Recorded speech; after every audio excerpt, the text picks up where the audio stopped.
Okay, we're going to create a student success team report. This can be completed under the classroom or the campus. We're going to log in at the campus level. All right, the student success team can be found under the classroom management assistant. As you see here, it's our second module, the student success team. We have tutorial videos that can be found that will guide you through the process of completing one of our modules. In addition to that, you can always click on the video tutorial or job aids if you've closed out the tutorial. We also have a help library that's available for you by module as well, and it also provides reports for you. We're going to create a report. Okay, the SST has an area for strengths, background information, needs, and actions. But before we begin the process, let's just create a description of the report itself. So we're going to select the date of the report, the type of meeting, whether it's a SST, cost, language appraisal, or if it's related to student attendance. We're going to select student success team. We'll select the grade. We'll talk about the type of referral. We can select academic or behavior or language or social emotional. We'll just select academic. We're going to select the student, and we have a fuzzy search, so we'll just select student 1.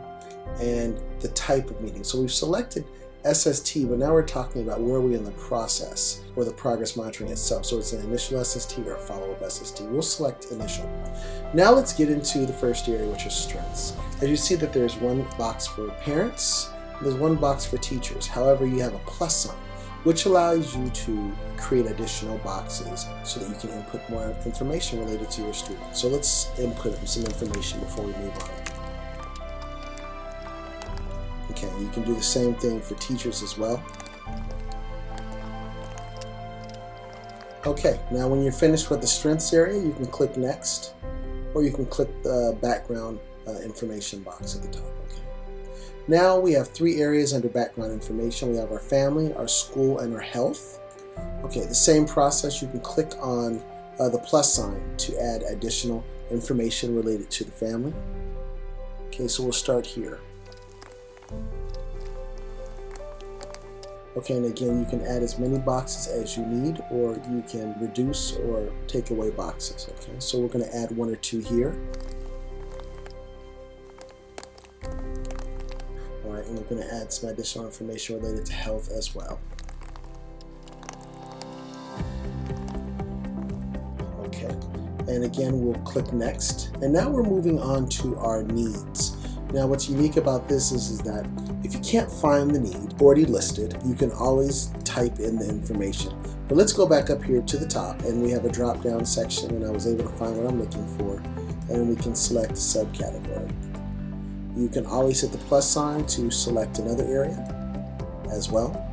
Okay. And if you don't find what you're looking for, then you can just type in here. Okay, you can do the same thing for school and for health as well. Okay. We'll add a few more boxes here.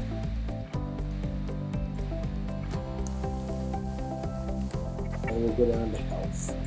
And what are our needs? You can do mental or physical, or it can be listed under the 504 itself. So that's one area. Select another area for vision. Hearing that is. And if you want it, again, you can type in additional information as well. We're going to click next.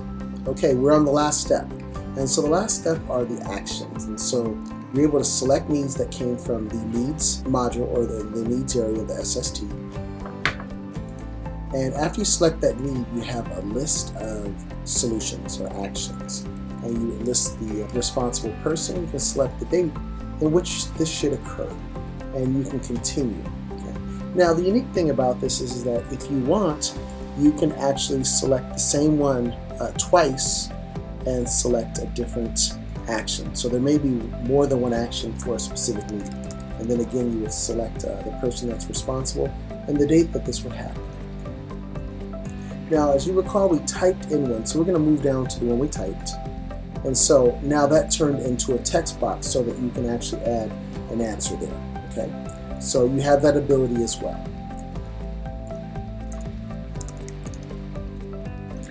Okay, you can go through the same process with the school as well. You can select one that was typed in, or you can select one that has a drop down, and you have some actions that are already provided for you. And you would just continue the process, okay? Down here at the bottom, you have something called a program change, and this depends on which district is using it. Program changes vary by district, but you would add the program change and then the date of the next meeting. Okay. When you're done, you'll click Save and Print, and what we'll do is we will go to one that's already created here, and we have a portrait, and we also have what you see here, a landscape version of the SST as well. Now we're going to back out of this, and I want to show you one other thing, how you can recall your reports. So we're going to click on Retrieve Report, and you can retrieve the report this way. You need to select the year, you can select the grade or all, and you can select a student or just query for all students and just look for the particular report you want. You can use a graph to look at actions or needs, or you can click on List and you will see all the SSTs. Okay? And so again, you have the ability to pull a landscape or a portrait. So we'll just click here, and again you have your report. Now in addition to that, you might want to just look at what student needs or what actions have to take place next.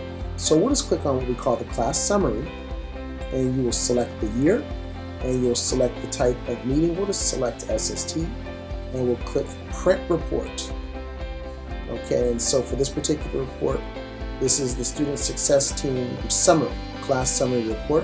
And as you see here, it lists the reason for referral, it lists the designated program that students will be going to, the decision date of that program decision, the grade of the student, the student's name, and the next meeting if applicable.